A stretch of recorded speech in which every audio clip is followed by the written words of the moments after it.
dans le centre de Nantes, quartier Saint-Donatien, le projet Cour Romane est une adresse rare. 45 appartements du studio T5 seront disponibles début 2008. L'agence Bouffon-Marignan a choisi l'intégration d'un immeuble contemporain dans l'architecture existante. L'accent a été mis sur les vues des terrasses et la préservation des espaces verts. Dans un site classé, au calme, les futurs résidents bénéficieront de la proximité des commerces, transports et infrastructures locales. C'est une opération où nous avons pris des matériaux naturels comme le zinc en couverture, du rappel de pierre sur les façades, mixité de matériaux justement pour un entretien facile, des bétons en façade peints, ce qui permet des ravalements très faciles. Nous avons souhaité une architecture qui s'intégrait dans le quartier tout en ne faisant pas un plagiat. C'est une architecture simple, travaillée, de volume, qui sont mis en valeur par des teintes différentes, avec des formes contemporaines. Nous avons un toit courbe, par exemple. Vous allez simplement dire à la personne qu'elle se présente dans votre bureau de vote avec ses cartes d'identité et ses cartes d'électeur. Hein. D'accord ? Et oui, la procuration, c'est aussi simple que ça. 5 minutes suffisent depuis la simplification de la procédure en 2007. Depuis, c'est l'affluence. Les électeurs ne pouvant pas se présenter à leur bureau de vote pour raisons personnelles ou professionnelles peuvent se rendre. Mais se rendre où ? Et avec quoi, au fait ? Vous pouvez vous présenter dans un commissariat, dans une gendarmerie ou dans un... 1m10, 3m50 et 1,90. Et 1,90 à la palissade. Objet, chaussettes et rappel au sifflet. Et bien on y va, bonne chance. Merci. Je l'ai depuis l'âge de 3 mois.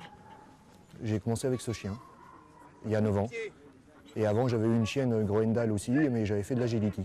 C'est mon petit chien, je ne recherche pas non plus la gloire ou les choses comme ça, quoi. C'est son dernier concours, le chien va avoir 9 ans, donc j'y étais gentiment et pour qu'il se fasse plaisir. Le ton est donné pour ce week-end chien de ring qui se déroule au club canaillonais Bois des Girondins. Une vingtaine de maîtres conducteurs et autant de chiens, essentiellement des bergers allemands, belges, malinois, Turveren et Groendal, ont réalisé des parcours de 15, 30 et 45 minutes selon leur niveau. 9 chiens ont même concouru pour les sélectifs du championnat de France de ring. Discipline typiquement française, le ring met à l'épreuve l'obéissance, la résistance physique et le mordant du chien, mais aussi la rigueur du conducteur. Tous les exercices sont pénalisés s'il y a erreur, donc c'est ça qui nous fera la différence. Et puis après, il y a le travail du mordant avec l'homme d'attaque qui fera aussi une autre grosse différence. Il ne faut pas non plus qu'il y ait un mauvais rapport entre maître et chien, sinon ils peuvent être pénalisés sur un programme qu'on a avec l'allure générale. Cette autorité, cette hiérarchie qui s'instaure pour tout chien, notamment au sein de n'importe quelle famille, dans le cadre sportif, elle trouve un autre aboutissement, elle trouve une autre démarche qui est une complicité accrue et qui est une connaissance accrue. C'est du plastique ça. Ah non, c'est de l'aluminium.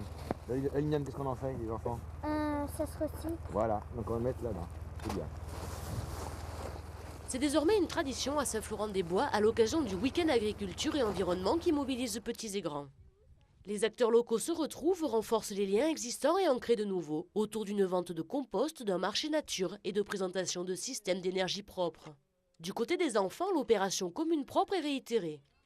Initiée par le conseil municipal des enfants, elle engage les jeunes Florentais à découvrir leur commune en la nettoyant, tout en apprenant les bases du tri sélectif avec une chasse au trésor de questions. Une petite pause pour tester tes connaissances. À toi de jouer. Il y a eu plusieurs équipes.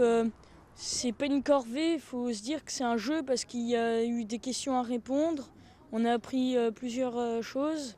Ça garde une commune propre et c'est plus agréable à vivre.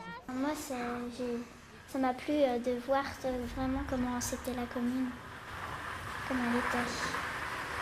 C'est eux notre avenir, c'est eux qui vont être à l'origine de tout ce qui va se faire maintenant, donc qu'ils soient déjà très motivés, c'est très positif. La poule de Fédéral 2 affronte le leader lillois.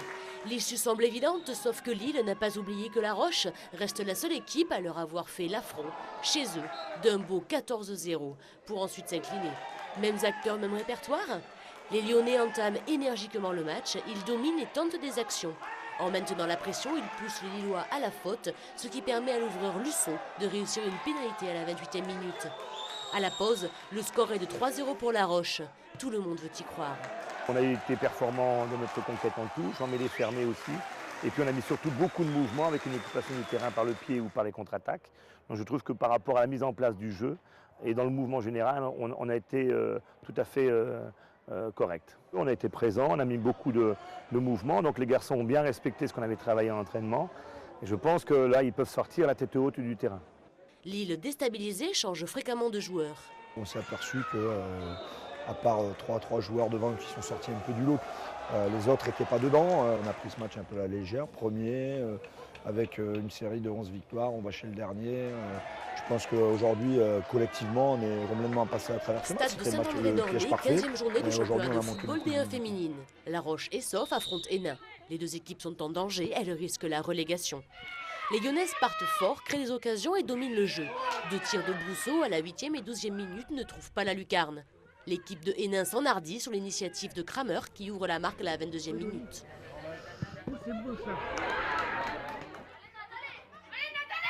Les nordistes défendent, renforcent la pression et concrétisent 2 tirs de Herbert à la 47e et 56e minute.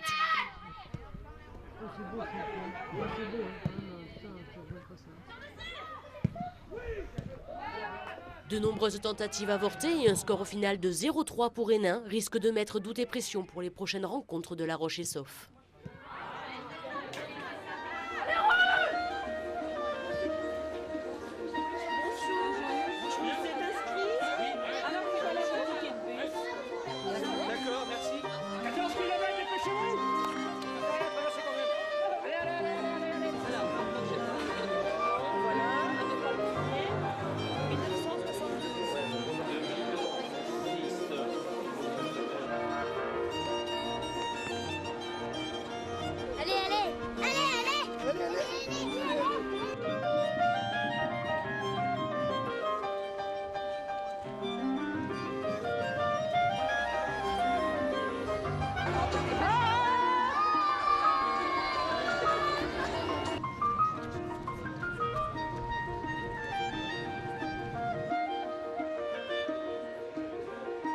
Bonjour messieurs, là vous êtes inscrits? Non. Je vous écoute. Alors, Drouin? Oui. Claude? La Roche-sur-Yon? C'est gratuit l'inscription? Tout est gratuit. Oui. Oh, ben c'est pas beau ça. Allez, voilà. Merci. Les bus sont en face. On va où? Oui, non, ce sera du côté de la Brossardière. Derrière les forges, vous voyez, dans ce coin-là. Alors 7 et 14 km pour les kilomètres. Donc voilà, pour monter dans le car vous attend là-bas. Pour nous, c'est très important parce que ça permet de faire connaître la randonnée à beaucoup de gens qui n'ont pas l'habitude, et particulièrement les sentiers sur la région lyonnaise qui sont très peu connus et qui sont quand même malgré tout très...